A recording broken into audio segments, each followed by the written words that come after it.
She's got no owie.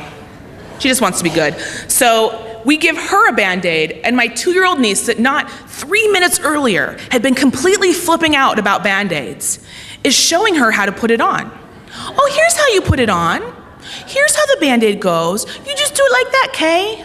She does this a lot. She goes, Kay, Kay. And Jody looks at me and she says, am I crazy? And I said, no, I think it's them in that young age. And what's interesting and amazing is to see how, as parents, Jody and Jeff journey with their children. And in that, they show me and teach me how to also journey as a parent would when I'm auntie. That I don't do everything for them, but that I hug them when they need to cry, and I jump around when they need to jump around, well, as long as I can, because they've got way more energy than me. That I enjoy when they enjoy, and that I'm sorrowful when I'm sorrowful, but I let them do their own thing because we're journeying together. And any moment I can spare with them, I can drive up to Pasadena and be with them, I am there. Because I know that journeying with them are the memories they're gonna take into their adulthood of knowing who I am.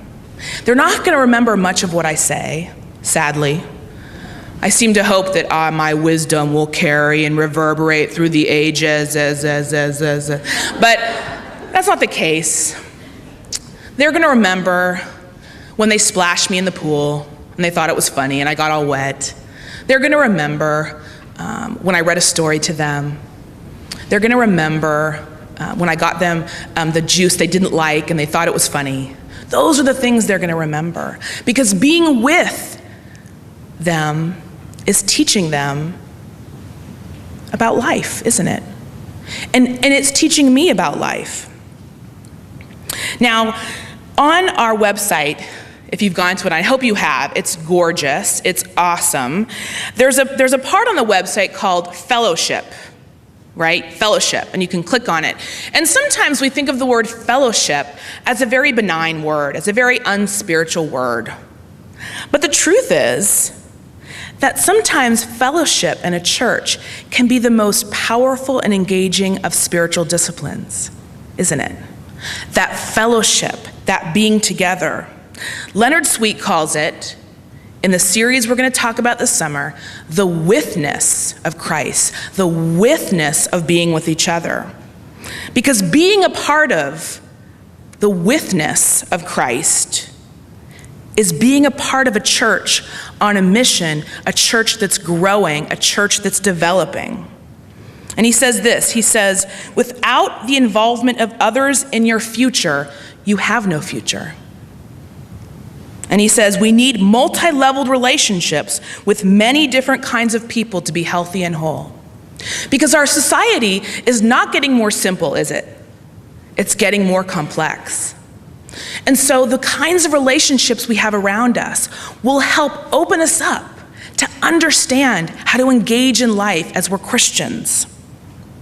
And so this summer, each of the teaching series on Sunday are going to explore different biblical relationships.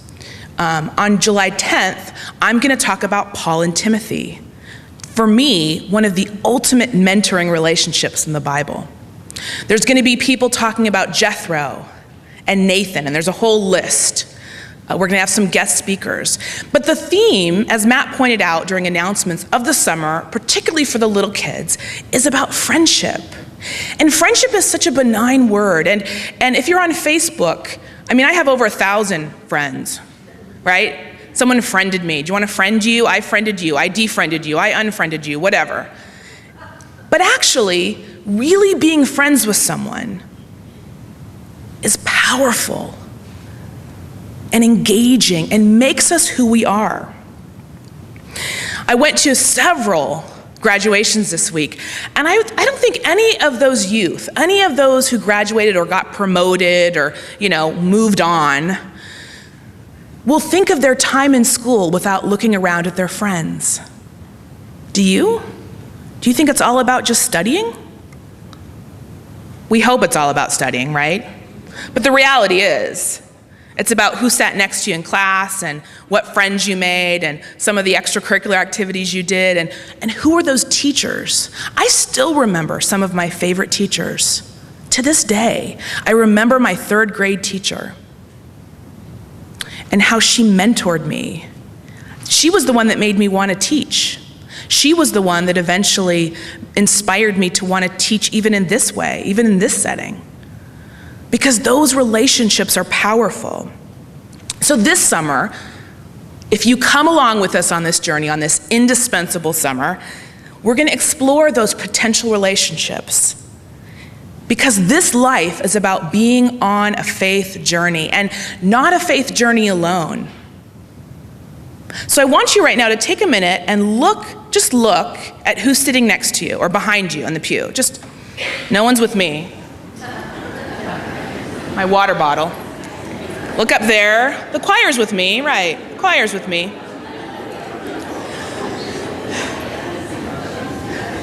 These are the people, for good or bad, that are with you on this faith journey. And so the question, we're going to ask 2 questions for you to consider this summer. And the first question is, who are you with? Who are you with? And the second question we're going to have you ask yourself is, whose with are you? Amen.